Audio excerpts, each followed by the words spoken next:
जैसे आपको गुरुदेव मिले, मंत्र मिला, तो मंत्र सिद्ध करने के लिए स्थान चाहिए। किसी संत का सिद्ध पीठ स्थान या पुण्य क्षेत्र, पवित्र तीर्थ या गंगा यमुना का किनारा या कोई पूज्य पर्वत शिखर या तुलसी कानन, गौशाला, देवालय, पीपल, आंवला का वृक्ष या बड़ा सरोवर, उनका तट, पवित्र सरोवर, उनका तट, इन पे मंत्र सिद्ध होता है। इन जगहों में मंत्र जपने से सिद्ध होता है। एक बार वर्णन किया गया था कि घर से 10 गुना भजन का प्रभाव गौशाला में, और गौशाला से 100 गुना बढ़कर लाभ मिलता है पवित्र जंगल, एकांत सुनसान जंगल से 1000 गुना सरोवर, तालाब, कुंड, उससे 1,00,000 गुना यमुना जी के तट पर, गंगा जी के पावन तट पर, उससे 1 करोड़ गुना पवित्र पर्वत, गिरिराज जी, कामदेव जो वहां, कामदगिरी, चित्रकूट, ऐसे पवित्र पर्वतों में, उनसे बढ़कर कई गुना भगवान शिव के मंदिर, भगवान राम के मंदिर, हरि के मंदिर जहां विराजमान है, उन मंदिरों में, और अरबों गुना भगवान के नित्य लीला स्थलियों में। अरबों गुना का मतलब 1 अरब नाम घर में जप के और 1 नाम वृंदावन में जप के, अरबों, अरब नहीं, अरबों गुना। आप जहां बैठे हो, इससे बढ़कर त्रिभुवन में कोई स्थान नहीं। पर इससे भी बढ़कर बात कही, गुरु के सानिध्य में अनंत गुना, गुरु के सानिध्य में अनंत गुना, गुरु की चरण पादुका, गुरु का चित्रपट विराजमान करके। अब ऐसे गुरु थोड़ी बैठे कि बैठो हम जप कर ले, पहले सिद्ध हो जाए तब जाना हमारे पास से। तो ऐसे गुरु किसी के पास थोड़ी बैठे रहते। तो गुरु की पादुका और गुरु का चित्रपट, ये गुरु का सानिध्य माना जाता है। ऐसी जगह बैठे जो सम हो, बराबर हो, जहां कोई सांप, बिच्छू, कीड़ा मकोड़ा ऐसे आने का भय न हो, दुष्टों की विघ्न जहां ना पहुंचते हो, ऐसे पवित्र एकांत स्थान में निरंतर भजन करने का अभ्यास करें। सब कुछ अपने को प्राप्त है, श्रीधाम वृंदावन प्राप्त है, इसलिए सब कुछ प्राप्त है अपने को। अब नाम और मंत्र निरंतर चले, इसके लिए साधक को भोजन सुधारना होगा। जो चले उनकी बातें कर रहे हैं, जो चले तो प्रयत्न क्या होना चाहिए, ऐसे पवित्र स्थानों में मंत्र नाम सिद्ध करने का उपाय करना चाहिए। नाम और मंत्र निरंतर हमारे हृदय में चले, उसके लिए भोजन सुधार होना चाहिए। भोजन से रस बनता है और वही रस शरीर प्राणों को पोषित करके मन का निर्माण करता है। जैसा अन्न वैसा मन, मन का निर्माण करता है। जो अशुद्ध, निषिद्ध, अशुद्ध और निषिद्ध भोजन करते रहते हैं, उनके प्राण मलिन हो जाते हैं, उनका मन मलिन हो जाता है, उनसे भजन नहीं होता। भगवत प्राप्ति के लिए शरीर में उछाहलीपन, चैतन्यता, प्राण क्षोभ रहित और मन ग्लानि रहित, तब भजन होता है। जिस समय हम अपवित्र भोजन करते हैं तो चित्त में मल और विक्षेप धारण हो जाता है। चित्त पकड़ता है गंदी बातें, पूर्व की बातें, दुश्मनी की बातें, ये वो सब, वो उनको पकड़ेगा। मंत्र तुम्हारा चल रहा, मंत्र को नहीं पकड़ेगा यदि भोजन सही नहीं है। तो भोजन पवित्र है तो चित्त विक्षेप छोड़ करके मंत्र को पकड़ता है और चिंतन करता है। चिंतन का कार्य चित्त का है। अन्न का सबसे बड़ा प्रभाव भजन में पड़ता है। भोजन में गृहस्थ है तो धर्म पूर्वक कमाया हुआ धन, उसी से पेट भरे और नहीं। ये नहीं कि रास्तों में बट रहा है या बाबा जी क्या भंडारा हो रहा है तो हम, गृहस्थ नहीं। अगर आप किसी भंडारे में पाते हैं तो कीमत लगाइए कि 100 रुपये का भोजन आपने पाया तो 101 रुपये रख के वहां प्रणाम कर लीजिए। ऐसे गृहस्थ के लिए उचित नहीं। कहीं भी ये खुशी मत हो कि फ्री पा लिया। भोजन पाओगे, सुकृत नष्ट हो जाएंगे, भजन में विक्षेप पड़ जाएगा। न्यायोपार्जित धन होना चाहिए गृहस्थ का, तभी उसकी भक्ति बनेगी, तभी उसका भजन बनेगा। अन्याय से, बेईमानी से, चोरी से, छल कपट से पाया हुआ धन और उससे जो अन्न पाया जाएगा, उसकी क्रिया ही मूल में अशुद्ध है, तो वो भजन नहीं कर पाएगा, उसका भजन सिद्ध नहीं होगा। बड़ा विक्षेप युक्त कोशिश भी करेगा तो भजन नहीं होगा। अगर पूरा भोजन आपका पवित्र है, गंदी कमाई का है, तो भजन सवाल नहीं। भोजन चित्त का निर्माण करता है, चित्त मंत्र या नाम को पकड़ता है। जो अन्यायी है, अन्याय से धन एकत्रित करता है, भूल जाए कि वो भजन करेगा। पाखंड माला हाथ में, मन संसार में, भजन नहीं हो। इसलिए पहले भोजन पर सुधार कीजिए। गृहस्थ है तो न्यायोपार्जित धन के द्वारा अपना उदर पोषण करे, किसी का भी फ्री पानी न पिए। देख लो आपका भजन बढ़ेगा। कोई हलवा पूड़ी रास्ते में बट रहा नहीं, आप कोई विरक्त थोड़ी गृहस्थ हो, खरीद के खाओ, पवित्र जगह से खरीद लो।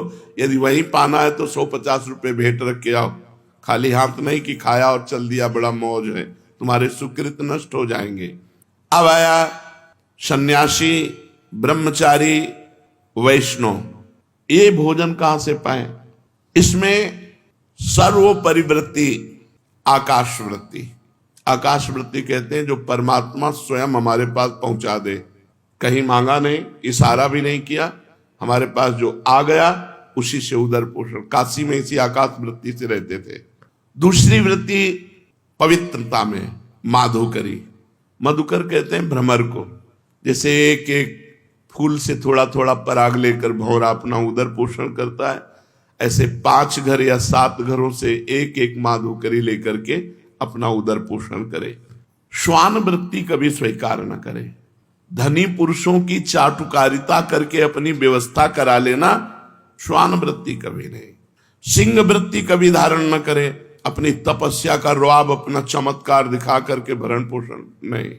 आकाश वृत्ति, मधुकर वृत्ति, मधुकरी वृत्ति, और सबसे महान है अजगर वृत्ति। आकाश वृत्ति में तो हम व्यवस्था करेंगे, हमारे पास 100 रुपये आ गए तो हम गेहूं लाएंगे, चावल लाएंगे, दाल लाएंगे, तब व्यवस्था। वो ये भी नहीं करेगा, बना बनाया मुंह के सामने आ गया तो खा लिया नहीं। अजगर वृत्ति, इन वृत्तियों को धारण करे। जो सन्यासी वैरागी हैं, भगवत मार्ग के पथिक हैं, अगर वो किसी आश्रम में पाते हैं तो पूरी पसीना निकालने वाली सेवा होनी चाहिए। 4-6 घंटे की सेवा की। नारायण स्वामी जी जब वृंदावन वास कर रहे थे तो 8 घंटे लेवरी करने के बाद कह देते मुझे 4 रोटी दे दो बस। 8 घंटे मेहनत करते और 4 रोटी लेते, खूब भजन करते। ये मत समझो कि आप भजनानंदी हो, बढ़िया कपड़ा, बढ़िया जूता, बढ़िया भोजन, ये फ्री है। ऐसे भजन नहीं होता। झाड़ू लगाओ, पोछा लगाओ, 2-4-6 घंटे खूब मेहनत करी और फिर उधर पोषण किया और रात दिन भजन में लगे, तब तुम्हारा भजन बढ़ेगा और सुरक्षित रहेगा। नहीं तो माधुकरी पाओ और यमुना किनारे पड़े रहो, वहीं मांगो, खाओ, यमुना जी के पावन तट पर रहो, कोई सेवा मत करो, फिर तुम्हारा भजन भले बन जाए, वो भी गुरु आज्ञा से, मनमानी आचरणों से तो वो भी नहीं। जो भोजन पवित्र नहीं पाता उसमें आलस्य, प्रमाद और भोग कामना, ये 3 बातें रहती हैं। पड़े रहना, अरे हम नहीं कर पाएंगे सेवा, थोड़ी सेवा है वो भी उतनी जगह अपवित्र पड़ी, पोछा नहीं लगाया। प्रमाद, भोगों का चिंतन, ये खा ले, ये भोग ले, वो भोग ले, भजन नहीं। और चाहे गृहस्थ हो या विरक्त, भोजन आधा पेट अगर भजन करना है। जब भजन में मन लगेगा तो भोजन में रुचि नहीं होती। और भजन का बल होता है कि ऐसा नहीं होगा कि म्यो म्यो ऐसे 8-8 दिन भोजन नहीं मिला, गंगा जल केवल पी के, कभी हमको महसूस नहीं हुआ ऐसा। आहार दबा दबा करके करोगे तो भजन थोड़ी होगा। अपने गुरु जी को जीवन भर देखा है, अब भी देखा है, वैसा ही दिनचर्या है। 2 रोटी से कभी 2.5 नहीं पाते। अपने हाथ की बनाई 2 रोटी और शाम के दूध। एक दिनचर्या आजीवन के लिए भोजन की होनी चाहिए। विरक्त को भी भोजन में 3 दोष माने गए हैं, एक जाति दोष, एक आश्रय दोष और एक निमित्त दोष। जाति दोष वो है जो स्वभाव से निषिद्ध होते हैं, जैसे प्याज, लहसुन, शलगम, गाजर, ये भजन में विक्षेप डालेंगे ही डालेंगे। ये तमोगुणी जाति के हैं, इसलिए इनका प्रयोग नहीं करते। तमोगुण इनसे प्रकट होता है।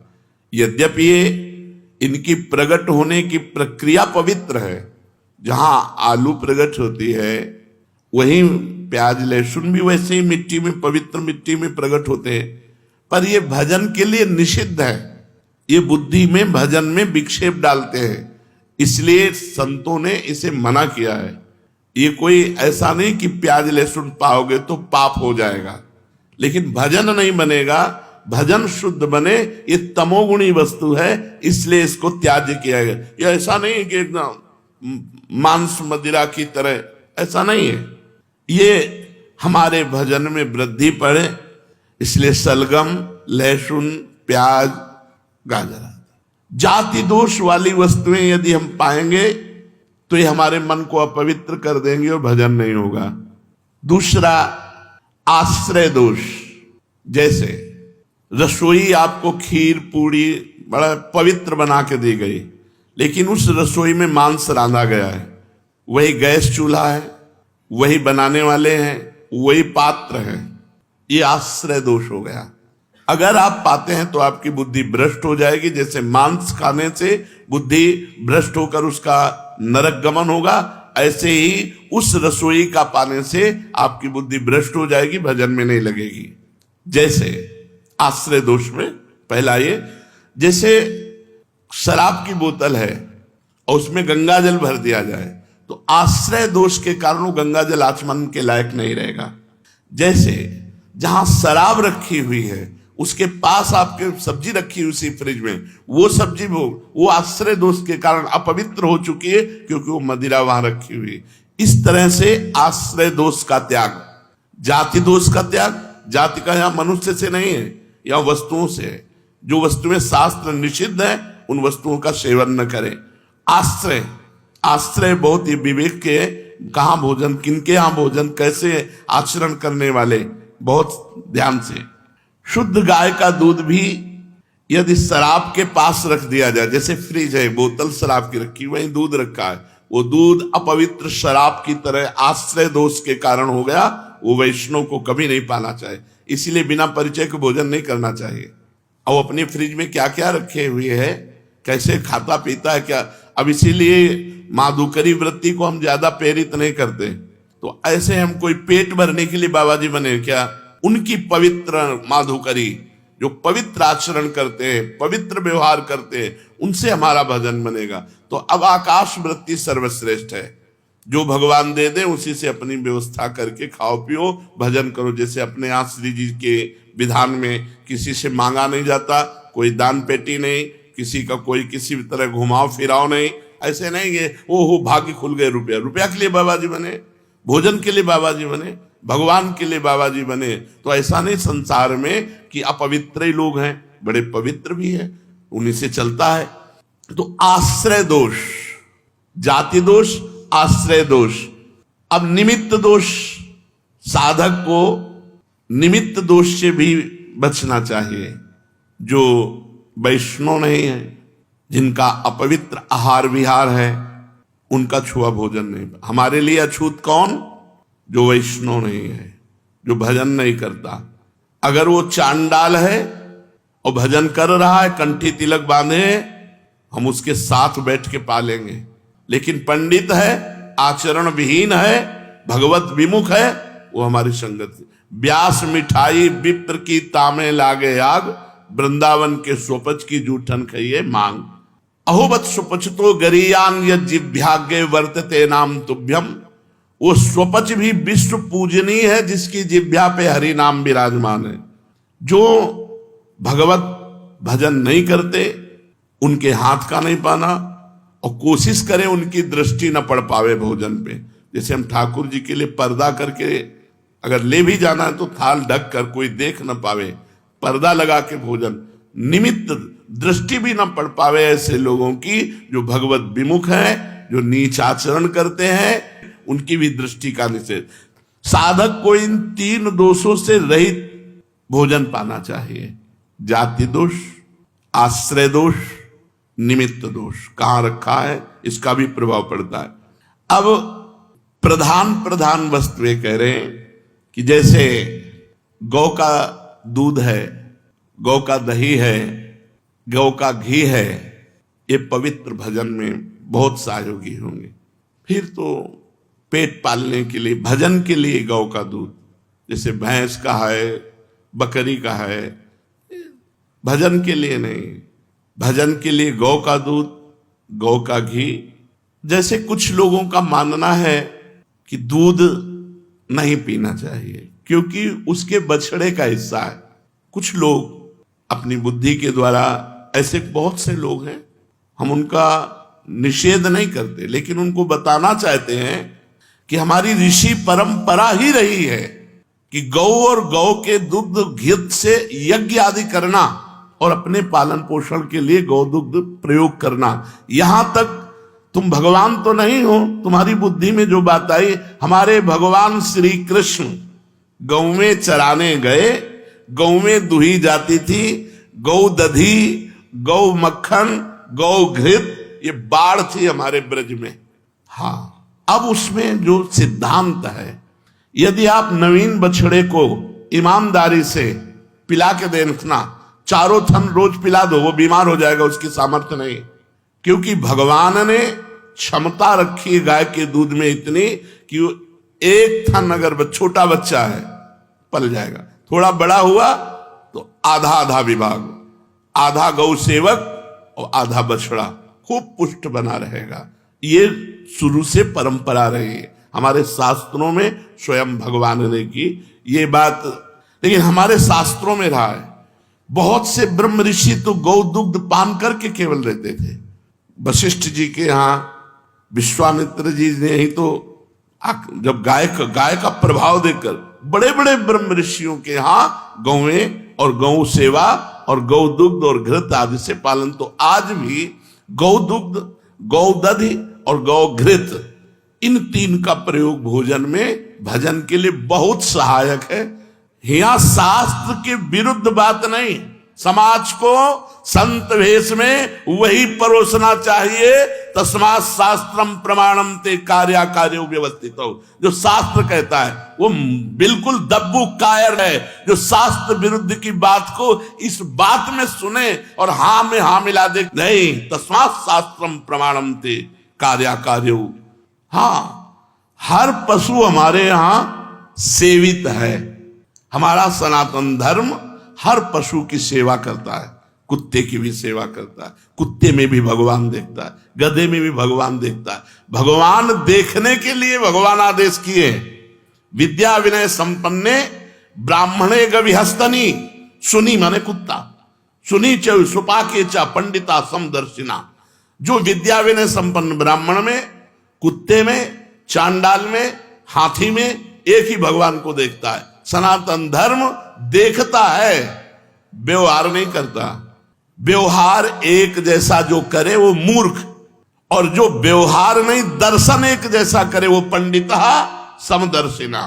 पंडित वही जो सब में भगवान को देखे, सब में, लेकिन व्यवहार तस्मात् शास्त्रम प्रमाणम ते कार्या कार्यो व्यवस्थितो। भजन में दूध ना मिले तो भला, लेकिन अन्य पशु का दुग्ध बाधक है। गाय का दूध, गाय का दधी, घी, श्वेत तिल, मूंग, कंद, केला, आम, नारियल, आंवला, धान, जीरा, जौ, गेहूं, नारंगी, इनका प्रयोग करें। बिल्कुल बाजार की वस्तुएं अगर भजन करना है तो नहीं पाना चाहिए। नियम ले ले, कहां बना है, कौन बनाया है, उसका विचार क्या है, उसके आचरण कैसे है, उसकी पवित्रता क्या है, ये अन्न पर प्रभाव डालती है। जैसा हम अन्न पाते हैं वैसे ही हमारे विचार बनते हैं। बिना औषधि के शहद नहीं खाना चाहिए, भजन में बाधक है। शहद का केवल आदेश है यदि आप बीमार हो तो औषधि में पा सकते हो, नहीं, शहद पाने से फिर अपराध पाप लगता है, क्योंकि शहद औषधि के लिए ही केवल है। जैसे टेबलेट औषधि के लिए हैं कुछ, आप उनको नशे के लिए प्रयोग करने लगे तो निषेध है। आपको टेबलेट ऐसे नहीं मिले बिना डॉक्टर। तो ये मधु जो शहद है ये बलवर्धक है, ऐसे नहीं खाना चाहिए। शास्त्र आदेश करता है भजन नहीं बनेगा। केवल औषधि में इसका प्रयोग है कि आयुर्वेदिक आदेश है ये औषधि पानी शहद से, अनुपान से, तो शहद ले लिया जाए। उपासक को चाहिए कि जिस अन्न को शाम के बनाया गया सुबह न पाए। पकवान में जैसे घी से तले हुए पदार्थ हैं ये 1-2 दिन तो ठीक है, लेकिन जैसे रोटी दाल है ये अन्न कच्चा अन्न है, ये बासी अन्न और रूखा अन्न, और जिसमें बाल पड़ गया है, मक्खी मर गई है, ऐसे अपवित्र अन्न, इनका त्याग करे। कांसे के बर्तन में साधक न पावे। अपने लोग तो रज, बड़ी कृपा है, रज के ही पात्रों का प्रयोग है। भोजन के संबंध में और एक बात ध्यान रखनी चाहिए कि भोजन पाते समय आपका चिंतन कहाँ गया है, चिंतन कहाँ है। भोजन पाते समय न भोजन में चिंतन होना चाहिए और न किसी व्यक्ति वस्तु स्थान का। अगर किसी व्यक्ति का चिंतन करते हुए भोजन पाते हो तो उसका स्वभाव गुण आपके ऊपर जारी हो जाएगा, लागू हो जाएगा। आपको 24 घंटा परेशान रहना पड़ेगा उसी के स्वभाव का। यदि वो कोई संत है तो आपका भजन 24 घंटा बढ़ेगा, 24 घंटे इसका प्रभाव रहेगा, जो विशेष रहेगा 24 घंटे प्रभाव रहता है। तो भोजन पाते समय उपासक को बहुत सावधानी पूर्वक अपने चिंतन को प्रभु में या किसी महाभागवत में, गुरुदेव संत जो सिद्ध महापुरुष हुए हैं, इंद्रियों को बल मिले, निद्रा आलस्य प्रमाद न सतावे, इसलिए बहुत सावधानी से थोड़ा भोजन पा लीजिए। ये बहुत बार सत्संग में कहा गया है। यदि भोजन पाते समय स्त्री पर स्त्री का गलत भाव से चिंतन करोगे तो मंत्र सिद्धि प्राप्त हो ही नहीं सकती, क्योंकि आपका मन पतित हो जाएगा। यदि भोजन पाते समय किसी द्वेषी का चिंतन करोगे तो मन में जलन पैदा रहेगी, 24 घंटे परेशान रहोगे। बहुत सावधानी से भगवत चिंतन करते हुए पवित्र भोजन और कम मात्रा में भोजन ले। सन्यासी, वैष्णव, विरक्त, इनको चाहिए कि भोजन परख करके ही पावे, भले उपवास करना पड़े, ऐसा वैसा भोजन न ले। चर्चा भोजन ये विशेष। अब दूसरी चर्चा, अगर साधक बैठ करके हंसी मजाक करके परिस्त्री का, स्त्री आदि की चर्चा, काम आदि की चर्चा करते हैं तो उस स्थान को तुरंत छोड़ देना चाहिए। अगर वो गंदी बातें दिखाते हैं, मोबाइल में गंदी बातें या ऐसे गंदी बात करते हैं, तो जो साधक को मंत्र सिद्ध करना है तो कान में अंगुली डाल के तुरंत हट जाए। बस एक ही दवा है, उस व्यक्ति से दोबारा मिले ना, उस व्यक्ति की चर्चा न सुने जो कामुक है, जो काम की बातें करता है, जो भगवत विरुद्ध करता है। और संतानोत्पत्ति के लिए ऋतुकाल के 1 सप्ताह के बाद अपनी पत्नी का सहवास गृहस्थ कर सकता है, अन्यथा वो भी दूरी बना के रखे। अगर मंत्र सिद्ध करना है, भगवत प्राप्ति करना है।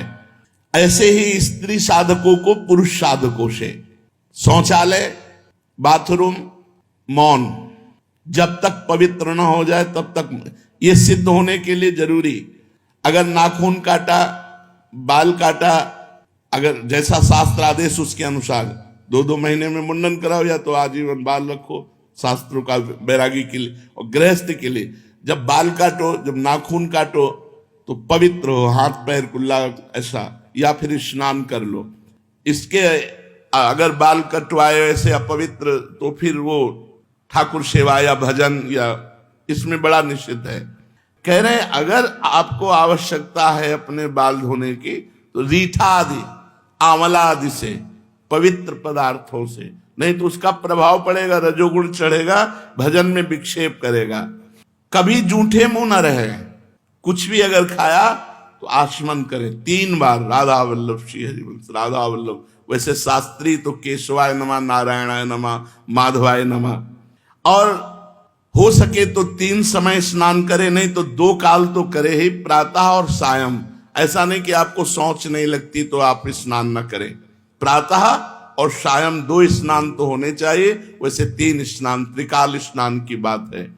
अपने इष्ट देव जी की पूजा करके ही भोग प्रसाद पावे। जो इष्ट देव विराजमान है पहले उनको भोग लगा के पूजा करके ही प्रसाद पावे। तो हो सके तो धामवासी भूमि शयन, 2 बार या 3 बार स्नान, आजीवन ब्रह्मचर्य या संतानोत्पत्ति के लिए मासिक धर्म के 1 सप्ताह की पवित्रता के बाद सहवास, मौन, गुरु सेवन, पाप कर्म का परित्याग, नित्य ठाकुर सेवा, नित्य दूसरों को सुख पहुंचाने की सेवा, नित्य भगवद स्तुति, नित्य नियम पूर्वक नाम जप। अगर इन नियमों का पालन करेगा तो ये मार्ग जो है वो सिद्धावस्था तक पहुंच जाओगे। अगर इधर उधर जरा भी कुछ हुआ तो माया के पंथ ऐसे हैं कि घसीट करके बहुत दूरी बना देंगे। ध्रुवदास जी ने लिखा, राई के सम चलत ही होत और की ओर।